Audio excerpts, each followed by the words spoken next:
આજે હું શેર કરીશ તમારી સાથે દૂધીના લચ્છા પરાઠાની રેસીપી। તો અહીં આગળ એક દૂધી લઈ લીધી છે। હવે છોલીને છીની લેવાની છે, તેને પછી છીનીશું। પહેલાં આપણે લોટ બાંધી લઈશું। તો અહીં આગળ 1 કપ ઘઉંનો લોટ લીધો છે મેં, બીજો અડધો કપ લઈ લઈશું આપણે। તો અહીં આગળ મીઠું એડ કરીશું। તો અહીંયા 1.5 કપ મેં લોટ લીધો છે। હવે એમાં થોડું મીઠું એડ કરીશું અને 1 ચમચી તેલ એડ કરીશું। હવે મિક્સ કરી અને થોડું પાણી એડ કરીને આપણે લોટ બાંધી લઈશું। તો પરાઠાનો લોટ બાંધીએ એ રીતનો લોટ બાંધવાનો છે આપણે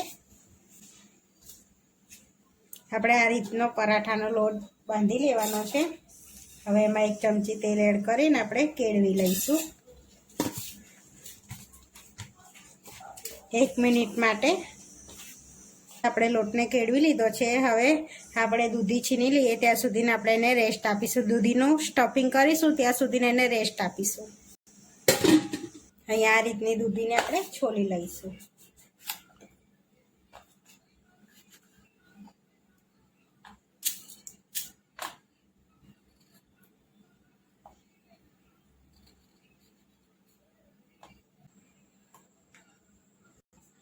હવે 2 ભાગ પાડીને આપણે છીની લઈશું।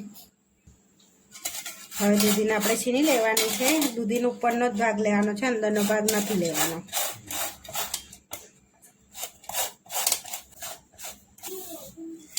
આ રીતે આપણે ઉપરનો ભાગ લેવાનો છે, અંદરનો ભાગ નથી લેવાનો। આ રીતે આપણે છીની લેવાની છે। હવે એક બાઉલમાં લઈ લઈશું આપણે। હવે એમાં મસાલા કરી લઈશું આપણે। અહીંયા આદુની પેસ્ટ એડ કરીશું 1 ચમચી, 1 ચમચી લસણની પેસ્ટ એડ કરીશું। અહીંયા પાતળી સમારેલી ડુંગળી એડ કરીશું આપણે। 1 ચમચી મરચાં એડ કરીશું, મરચાંની પેસ્ટ। હવે એમાં મસાલા એડ કરીશું।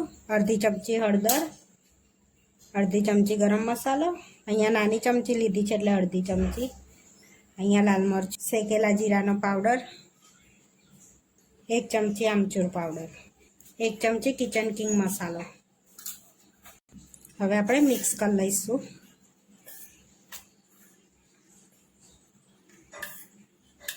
આમાં મીઠું પછી એડ કરીશું। અત્યારે દૂધીમાં એ રિલીઝ થઈ જશે પાણી। એમાં થોડા ધાણા એડ કરીશું, અડધી ચમચી વલિયારી એડ કરીશું। મિક્સ કરી લઈશું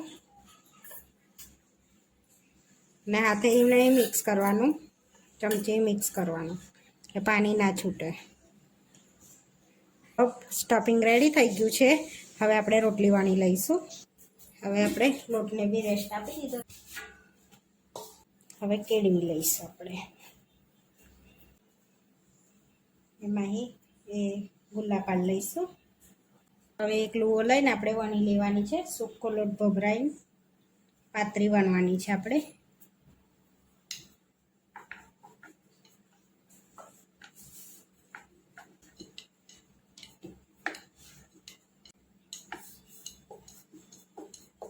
આ રીતની આપણે પતલી રોટલી વણી લઈશું।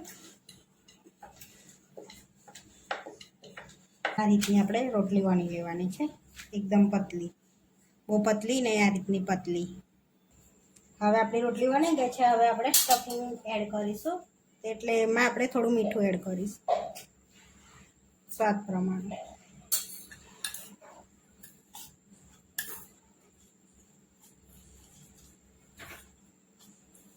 ઘી લગાડીશું।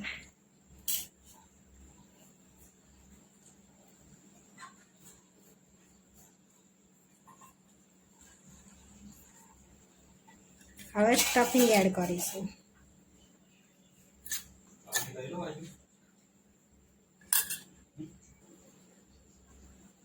ફેલાઈ લઈશું આપણે બધે।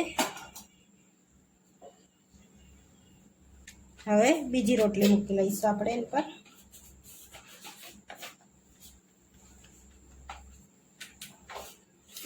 હવે થોડું વેલણ માર લઈશું।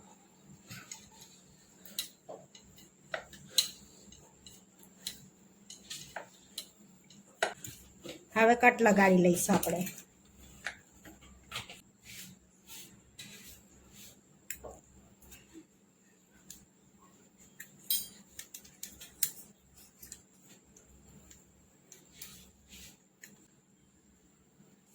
હવે એક બાજુ ઉચકીને આપણે ગોલ ગોલ વારી લઈશું.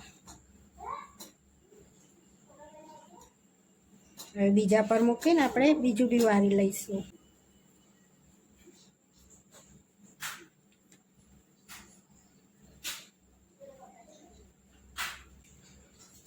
આ રીતે આપણે વારી લીધું છે.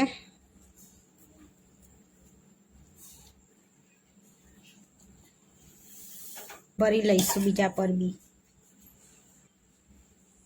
આપણે કટ લગાડીશું આપણે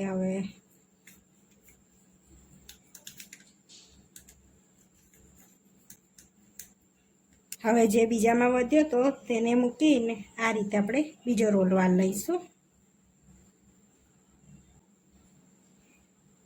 અહીં આગળ મેં 5 સ્ટીકના ગોલ વાર્યા છે. આ રીતે આપણે પરાઠા વણી લઈશું. અહીંયા થોડા તલ અને થોડા દાણા અને આ રીતે આપણે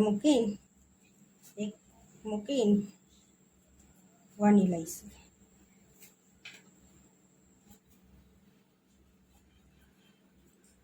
થોડો લોટ ભભરાઈને વણી લઈશું.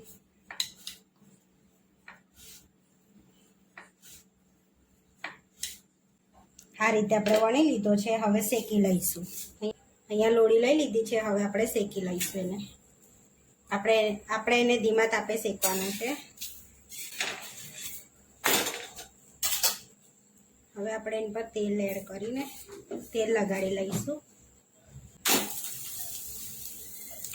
અને ધીમા તાપે એને શેકાવા દઈશું. આપણે અહીંયા આપણો પરાઠો એક શેકાઈ ગયો છે દૂધીનો.